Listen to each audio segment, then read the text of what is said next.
This world can feel very unfair, to the point that we can start to believe that everybody is just cold and selfish, when really, people are usually just unaware.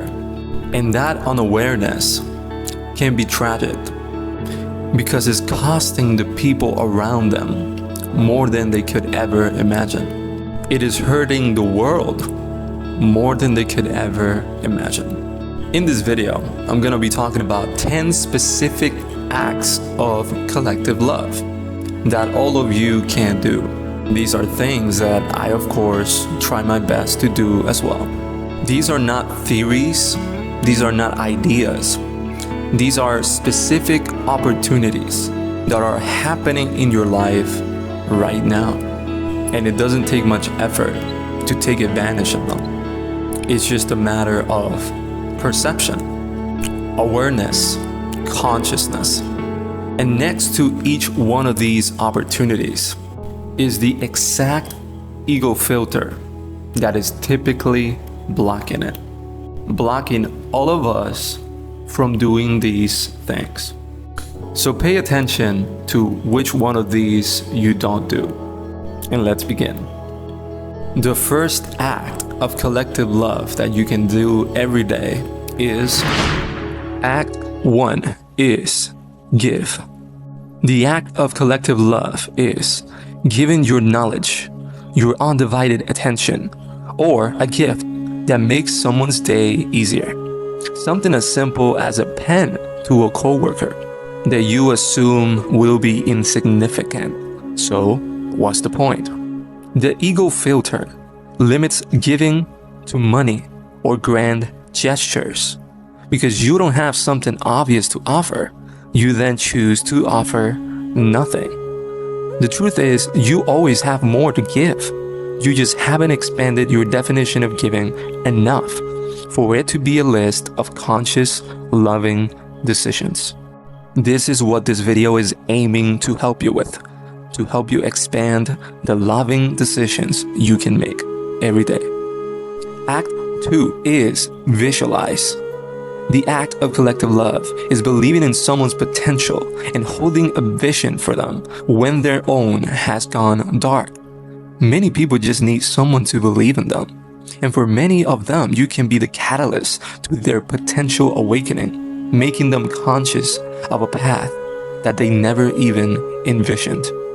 You could visualize what someone can be before they're even aware.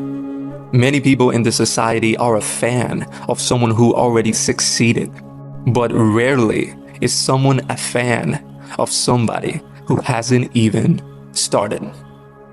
The ego filter says, they seem fine and they seem confident. Silence doesn't mean confidence. Most people are quietly doubting themselves behind a smile. Don't let your silence validate their self-doubt.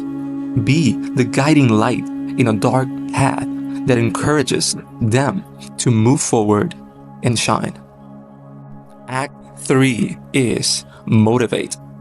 The act of collective love is being a cheerleader for the people who are successfully holding it together, not just those who are hitting rock bottom. If you only cheer people on when they're already struggling, then the most consistent thing that you do is let them fall down.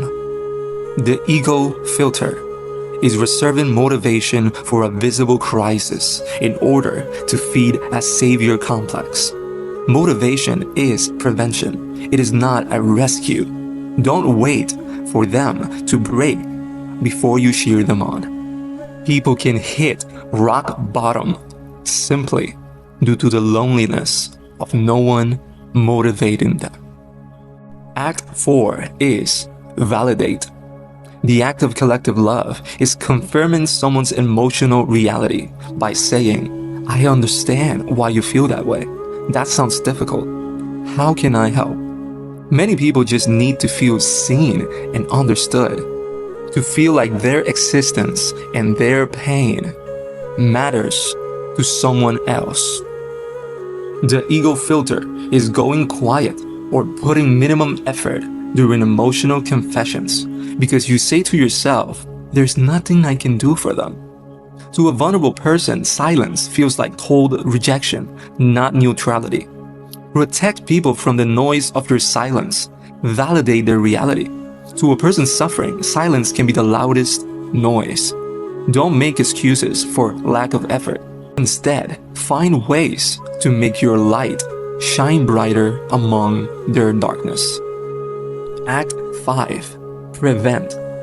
The act of collective love is giving people the clarity and context that they need to trust your intentions before doubt creeps in, preventing the worst outcome, which often involves damage to their mental health that you could have prevented. The ego filter is, you say to yourself, if they're overthinking, that's their drama and their insecurity. Clarity isn't weakness, it's love. Withholding truth creates distance and burns bridges that you could have easily protected. We all have to learn how to prevent needless suffering, and all of these acts are part of that prevention. Act 6 is remind. The act of collective love is reminding people of what they've built, what they've survived, what they're capable of, and what they mean to you and to the world. The ego filter says, I don't want to inflate their ego. Acknowledging someone's value isn't an ego boost. It is acting as a mirror for someone who hasn't seen their own worth in a long time. Many people also fear power dynamics and looking cheesy. Love becomes an awkward, icky personality based on ego programming that the media teaches. Lack of love is not a cool personality. It is the root of the problem in this society. Act 7 is celebrate. The act of collective love is matching someone's joy with equal or greater energy when they win and actively rejoicing in their good news. Also, celebrating things that they have already achieved in the past. People rarely have something to celebrate every single day. So we reduce celebration into specific moments like graduations, birthdays, and that's wrong. Collective love says we should find reasons to celebrate others more often, because otherwise we barely celebrate for them.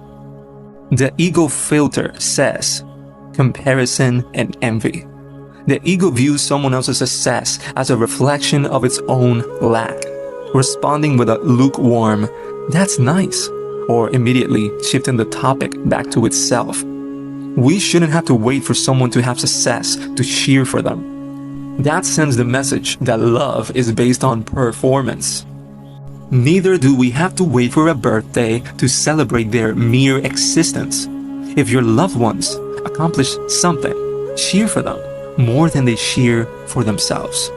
A lot of people are hard on themselves and barely celebrate their own victories, but they do overly fixate on their mistakes. Act 8 is value. The act of a collective love is delivering genuine, specific, and unexpected compliments as a routine. Many people barely receive compliments in their life. This should never be if we can prevent it. The ego filter is waiting for the perfect emotional moment or mood to say the words. Kind words are a conscious decision, not a passing mood. Stop postponing them. Love is not just a feeling, it's a decision. Act 9 is honor. The act of collective love is verbally recognizing what someone has done for you, honoring their past moments of effort, comfort, and care. Remembering shared moments of simply existing together. Many people never revisit what people have done for them. They are always focused on what they are currently receiving. And this mentality can easily make someone feel unappreciated. There are billions of people in the world. Someone choosing to share moments with you specifically is a miracle in itself. The ego filter for honoring is, people say, the history speaks for itself. They already know. but they don't know with certainty. Honor people while they are still here to be honored. Don't wait for their funeral to go on a journey through memory lane and dramatically talk to their ghost about all the things that you never told them in life. You have them here still. Make them feel the love with present honoring. A simple way to do this is to remember a specific moment where they were there for you and just say, hey, I remember this moment. I want to thank you again. Honoring is one of the best ways to do collective love because there's so many things that you can honor. How kind a person is, how loyal, the times they made you laugh, and such. Act 10 is be present. The act of collective love is intentionally investing in someone.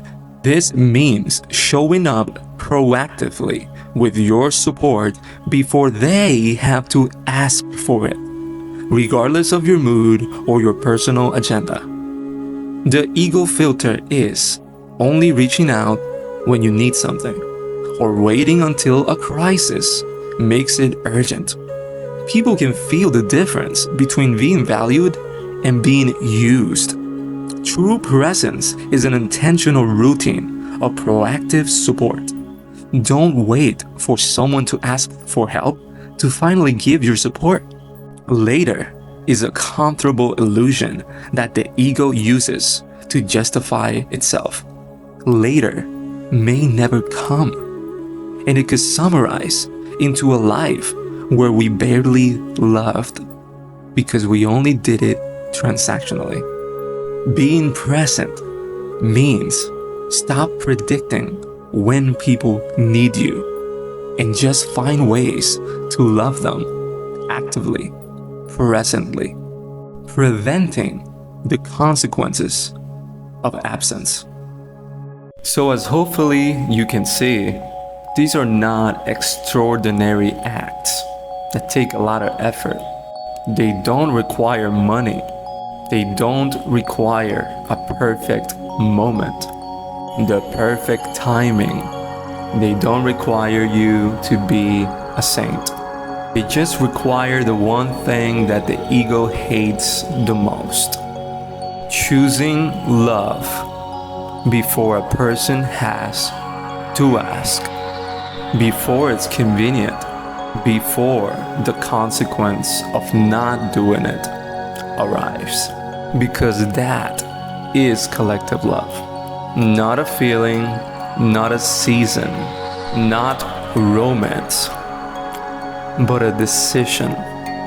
A decision that many of us in this world never make. But the good news is we can start making this decision at any moment. So start making it today, because someone needs you. Not tomorrow, not later, not in the future, but today. I hope that helps you. Much love and take care.